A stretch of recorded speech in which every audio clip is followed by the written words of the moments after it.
कल्पना कीजिए एक ऐसी दलित लड़की जिसे लोग छूना तक पाप समझते थे, वही एक दिन भारतीय संविधान सभा में खड़े होकर पूरी दुनिया को चुनौती देती है और कहती है हमें दया नहीं, हमें न्याय चाहिए।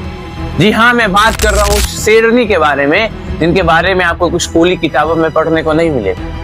सिर्फ आपको प्रज्ञा सेतु पे ऐसे शेरनियों के नाम सुनने को मिलेगा। जी हाँ, मैं बात कर रहा हूँ दक्षा यानी वेलायुधन की, जो भारतीय संविधान सभा की पहली दलित महिला थी। दक्षा यानी केरल के एक छोटे से गांव में जन्मी एक ऐसे समाज से आती थी जहां पे अनटचेबिलिटी शब्द एक शब्द नहीं बल्कि डेली लाइफ की एक सजा थी। लेकिन दक्षा यानी बाधाओं से डरी नहीं बल्कि अपने किताबों को दोस्त बनाया और अपने समुदाय की पहली ग्रेजुएट महिला बनी और भारत की पहली दलित संविधान निर्माता बनी।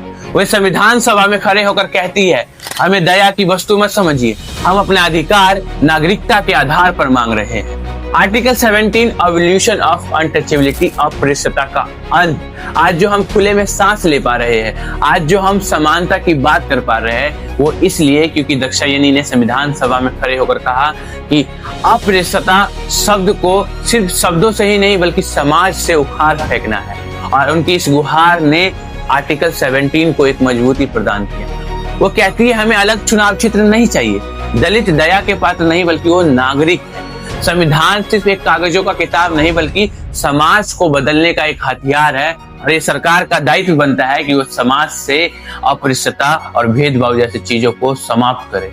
और उनकी इस गुहार ने आर्टिकल 15, 16 और 17 को एक नई मजबूती प्रदान करी। यदि आप चैनल पे नए हैं तो चैनल को सब्सक्राइब कर लीजिए, क्योंकि गुमनामों की पहचान ही प्रज्ञा सेतु की पहचान है। बहुत बहुत धन्यवाद।